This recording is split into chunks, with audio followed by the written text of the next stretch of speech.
Bon, cette vidéo, je sais pas du tout jusqu'où ça va partir, mais je préfère vous le dire tout de suite. Il y a de très fortes chances que je dise de la grosse merde. Comme ça, c'est dit dès l'intro. Très souvent, je me fais la réflexion quand on rencontre des nouvelles personnes. On a toujours des discussions un petit peu sur tout et rien. Et parfois, on a des petites questions existentielles qui viennent se caler dans la conversation comme ça. Et même si souvent, on connaît depuis 1000 ans la réponse, on aime bien débattre autour de ça. On aime bien créer des hypothèses. Bref, on aime bien ça. C'est humain, c'est naturel, c'est normal. On a besoin de rêver, putain. Un exemple, qui est arrivé en premier, l'œuf ou la poule? Bah, la réponse est très simple. C'est la France à la Coupe du Monde de 2018.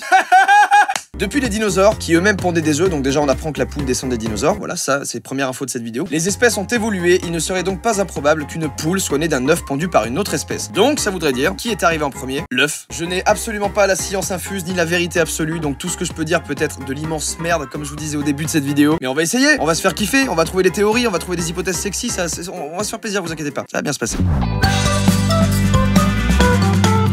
Et du coup j'ai un petit kiff, c'est d'aller chercher des réponses à ces questions-là. Quand je me pose une question existentielle, comme par exemple qui crée les embouteillages, eh bien on a la réponse. Mais comment ils se forment ces bouchons? Tu vas le savoir très vite parce que je vais organiser une énorme expérience. On va sortir et on va aller s'amuser un peu. On a tous subi ces mystérieux bouchons fantômes, ceux qui se produisent sans raison apparente. Par contre, on dirait vraiment une émission genre crime ou un truc comme ça. Les embouteillages en accordéon, ce fléau. Nous allons percer le secret de ces arrêts-relances qui semblent avoir leur vie propre. Jamy a décidé de recréer un embouteillage grandeur nature. On va avancer un petit peu. Chacun d'eux va prendre place à bord d'une des voitures qui se trouve derrière nous. Ok. Pour le moment, seuls 10 véhicules se mettent en place, à égale distance les uns des autres. 3, 2, 1, top départ. Comme on pouvait s'y attendre, la circulation se déroule sans problème. Donc là, il a lancé une dizaine de voitures qui roulent à la même vitesse. Normalement, il n'y a pas de bouchon. Alors ma chère Myriam, voilà ce que nous allons te demander. Donc là, Jamy dit à Myriam de ralentir à 20 km/h et de remonter à 30 km/h. Donc là, elle ralentit. Regardez la voiture rouge, à gauche. Myriam ralentit. Derrière elle, Tout le monde ralentit. 5 véhicules doivent eux aussi freiner. Nous allons donc corser l'exercice avec 5 véhicules supplémentaires. Donc là, il y a 15 voitures maintenant. Quand Myriam s'arrête quelques instants, un mini-bouchon se forme derrière elle. Oh la vache. Elle a beau redémarrer, ce bouchon se propage jusqu'à la dernière voiture. Putain, c'est ouf. C'est exactement ce qui se passe sur l'autoroute quand le trafic est dense. Dès qu'un automobiliste freine ou change de fil, les voitures qui suivent freinent un peu plus fort. Voilà, on a la réponse à cette question. Qui crée les embouteillages? Eh ben, c'est les cons qui veulent absolument doubler tout le monde, qui veulent changer de fil à chaque fois. Mais restez sur votre putain de fil. Tout simplement, on a notre réponse. Donc aujourd'hui, vous l'avez compris, on va essayer de se mindfuck un peu, de faire fumer le cerveau, et je vais essayer de répondre à vos questions existentielles. Et pour m'aider, je vais utiliser le merveilleux outil qui est Internet. Avec son lot de vérité absolue, où tout est bon à prendre comme réponse, où on peut se diagnostiquer les pires maladies en tapant « J'ai poussé fort pour faire caca, pas normal, maladie grave !» Et tout ça en même temps vous cuisinez un plat mexicain. Grâce à une recette trouvée sur un forum de pêche à la mouche. C'est magnifique Internet. Bref, j'espère que tout est clair pour vous. On va s'attaquer à la première question. Je les ai pas lues, je me suis pas spoil, je sais qu'il y en a 5000 qui ont répondu. Et ben on va essayer d'y répondre. C'est parti. Ok, première question, comment on prononce mange? Moi je dirais mange, du coup ça me paraît pas ouf. On va avoir la réponse grâce à Google Traduction bien sûr. Mange. Quoi? Mange. Mange. On dirait que ça a été mange et qu'ils l'ont mis en reverse le dernier. Mange. Ok, et ben écoutez, première réponse. C'était une petite question de prononciation, ça va, c'est pas vraiment une question existentielle. Salut YouTunes, enfoiré. C'est vrai que... J'ai rien dit du tout. C'est vrai que si on met son visage dans le cul d'une vache, on meurt si elle pète? J'avais répondu à cette question déjà via cette photo. Écoutez, bah on va chercher. Google est notre ami. Cul d'une vache. J'ai vraiment peur de ce que je suis en train de taper là. Un paysan souffle dans le cul d'une vache. Internet. Écoute Omar, je vais être honnête avec toi, ne mets pas ta tête dans le cul d'une vache, c'est pas quelque chose d'agréable. Au-delà de ça, est-ce qu'on peut en mourir? Je pense qu'à long terme, si tu restes une semaine la tête dans le cul d'une vache, à mon avis tu peux décéder. Ouais. Voilà, c'était Dr Joyka, on passe à la question suivante. Est-ce qu'on a la preuve qu'une espèce animale autre que l'homme est capable d'avoir une discussion? Je pense que oui, ils ont des discussions. Il y a d'autres espèces. Putain, il me faudrait une blouse. Il me faut une blouse, il me faut un délire. Mon cher Linka, je pense que oui, il y a d'autres espèces qui sont capables d'avoir une discussion. Au même titre que les êtres humains parlent en anglais, en français, en plein de langues différentes. Je pense qu'ils ont juste une discussion dans leur façon de communiquer. J'ai vu un petit reportage sur E égale M6. D'ailleurs, je vous conseille de regarder cette émission qui est très très bien pour avoir des petites connaissances comme ça. Ils abordaient le sujet de pourquoi les animaux ne peuvent pas communiquer avec nous. Et en fait, ils expliquaient que c'est une question de larynx. À chaque fois qu'on parle, à l'intérieur, il y a ça qui se passe. C'est dégueulasse. Si on entraîne un animal à reproduire certains sons et tout machin, je pense que peut-être qu'au bout d'un moment, il arriverait à dire une phrase. Typiquement les perroquets. Ça va, Lou? Tu vas rentrer à la cage? Waouh! Et cette vidéo, elle a 9 ans. Putain, je l'avais jamais vue. Je me dis juste, du coup, bah, les perroquets, c'est de l'imitation. Ils entendent et du coup, ils vont essayer de refaire. C'est incroyable, c'est ouf. T'as mangé de la poire? Qu'est-ce que tu racontes? Et par contre, moi, cette voix, ça me fait plus flipper qu'autre chose. Pour l'instant, j'ai pas vraiment envie de discuter avec les perroquets. Ça me fait peur quand même. Pourquoi les ongles d'orteils coupés puent leur grand mort? C'est pas des questions existentielles ça. Odeur, ongles coupés. Je pense avoir trouvé quelque chose, Hugo. À mon avis, un ongle qui sent pas très bon, c'est fort possible que ce soit un champignon. Et pas un champignon de Paris que tu mets dans une salade, mais bien un champignon de mort qui attaque ton ongle. Donc ce serait une onychomycose. C'est une mycose qui vient se loger sous l'ongle. N'hésitez pas à m'appeler si vous voulez un diagnostic santé, bien sûr. Je pense qu'on a la réponse, on va pas aller plus loin. Et voilà, à mon avis, c'est une Il est dur ce mot! C'est certainement une onychomycose. Et dans ce cas-là, il faut se faire traiter l'ongle, attention, ne pas laisser durer. Comment être sûr qu'on regarde tous la même couleur? Exemple, je vois du bleu et du vert, une autre personne aussi, mais si ça se trouve, son bleu et vert correspond à mon rouge et jaune et vice versa pour toutes les couleurs. Du coup, le rouge que j'appelle rouge le verra gris. Si je montre du rouge, je le sais parce que à l'école on m'a dit quand tu vois quelque chose de cette couleur là, voilà, comme ça, c'est du rouge. J'essaye d'être pragmatique, hein. Peut-être que ta pensée elle est bien plus profonde, mais j'essaye. Je regarde vos réponses aussi, c'est marrant. À partir du moment où on arrive tous à montrer la même couleur quand on se demande à quoi elle ressemble, c'est qu'on voit tous la même couleur. Ouais, bah, en fait c'était bien plus simple que ma réponse. Viens faire la vidéo, Serious Sam, hein. Y a pas besoin de moi là. Il y a une question qui est revenue souvent mais sous différentes formes, c'était une question sur les mots. Qui a nommé la première chose? Pourquoi livre s'appelle pas étagère par exemple là? Qui est le gars qui a créé le mot rhododendron? Je vais tenter une hypothèse. Je me dis, à l'époque de la préhistoire, où c'était que des grognements ou des onomatopées, des choses du style les sons qui viennent de ta bouche, tu vois, genre bah, j'ai des sons quand même qui sortent, ça module. Bon, attention, je suis en train de rentrer dans un truc très sérieux, je suis en train de chauffer ma race là. Typiquement pour ça, admettons que ça c'est du feu. Peut-être qu'il y en a un qui a dit feu. Répétez après moi, feu. Feu, feu. Très bien, excellent. Et du coup, toute la tribu s'est dit feu. Et quand il y avait une descendance, il lui disait, tu sais petit, ça c'est feu. Pour résumer facilement, on est passé de cris à des choses de plus en plus complexes parce qu'il y avait beaucoup d'objets à découvrir, donc fallait donner des mots de plus en plus compliqués. Et je vais allumer le ventilo. Je suis pas bien là. Pendant cette pause ventilo, n'hésitez pas à vous abonner à cette chaîne, ça fait toujours plaisir. Voilà, c'est pas important, hein, mais ça fait plaisir. Quel était le tout premier tweet de l'histoire? Eh bien, on a la réponse. Le 21 mars 2006 à 11h50 a été posté par Jack. Just setting up my Twitter. Voilà, c'est fait. Tu as ta réponse. Dans la même veine, j'avais eu quel est le premier SMS qui a été envoyé à un autre être humain? Quel est le premier SMS envoyé? Le premier SMS envoyé, c'était le 3 décembre 1992. Il a été envoyé depuis un logiciel sur un PC et en gros, c'était pour souhaiter un joyeux Noël à un des dirigeants de Vodafone. C'est fort quand même. Le premier SMS, ça a été joyeux Noël. C'est beau. Et c'est une petite anecdote que vous pouvez dire en soirée. Voilà, c'est pas forcément des questions existentielles sur oh, putain pourquoi je vis. Non, c'est aussi des petits trucs mignons comme ça.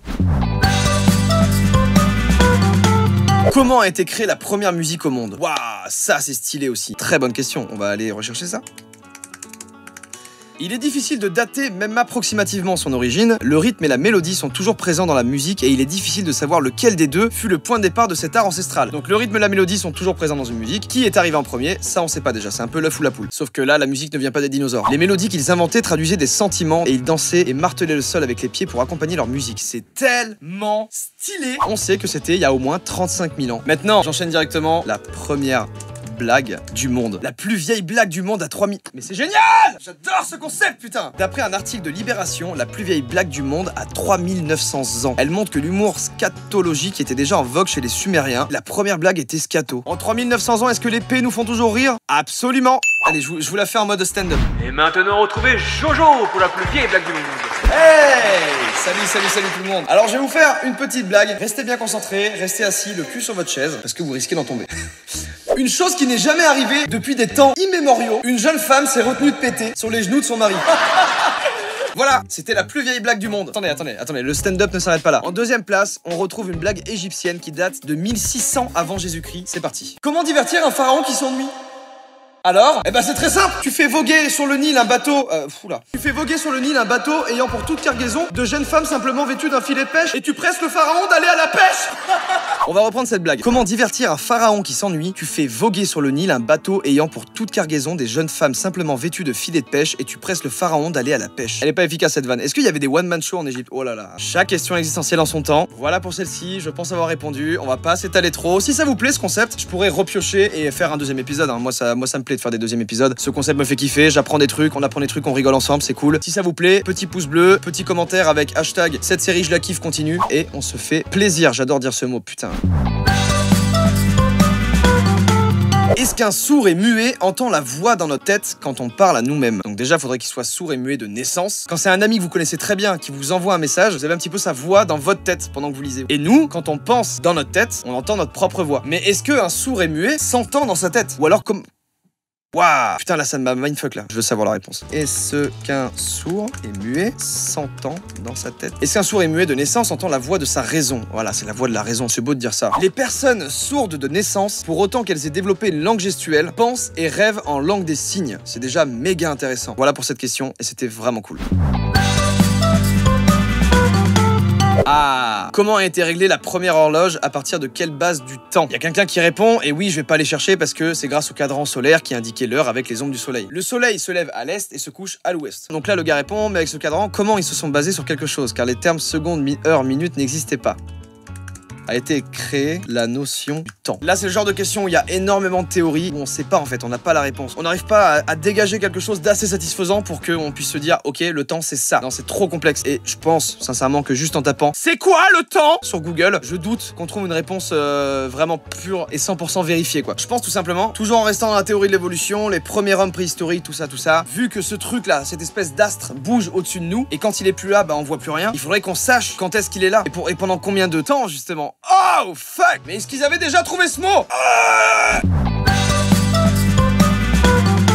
Comment on peut exprimer ressentir quelque chose si jamais on l'a jamais vraiment ressenti? C'est intéressant. Je pense que c'est l'imaginaire de chacun qui fait que tu vois des séries, par exemple NCIS, les experts, où il y a un gars qui poignarde un autre, tu vois l'expression faciale du gars, tu vois le gars tomber, mourir quoi. Donc du coup ton imaginaire va créer, il va associer ce coup de couteau à une sensation. Et du coup tout ton cerveau, ça il a l'information et il va dire il va pas faire ça du tout. Mais il va faire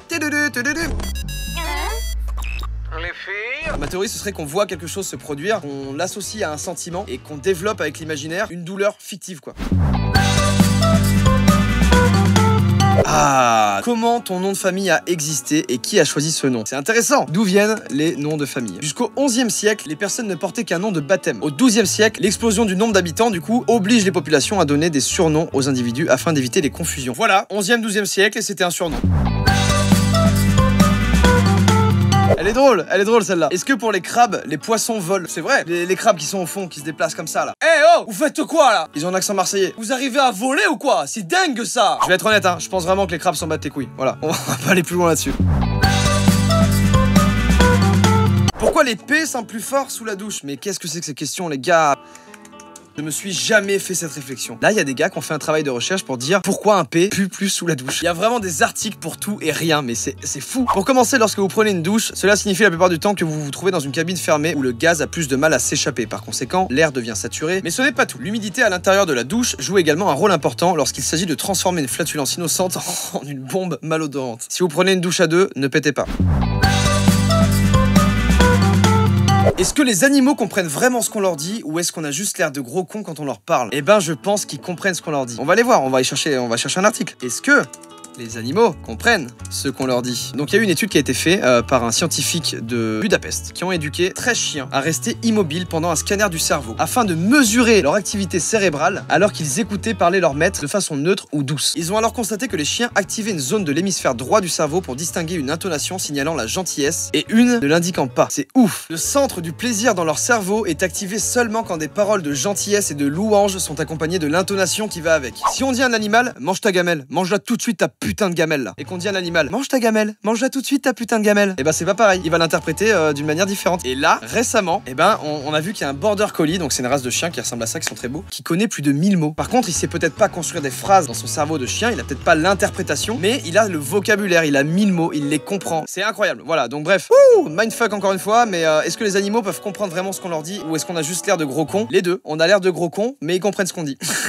C'est excellent comme conclusion. Écoutez, on va s'arrêter là, c'était passionnant, j'ai adoré faire ça, j'espère que dans le montage ça rendra bien parce que j'ai beaucoup parlé, je suis allé sur beaucoup de sujets. Bref, j'espère que ça vous a plu, si c'est le cas, je pourrais faire un deuxième épisode avec d'autres questions et tout. Du coup, je vous dis à très vite pour une nouvelle vidéo. Double ciao.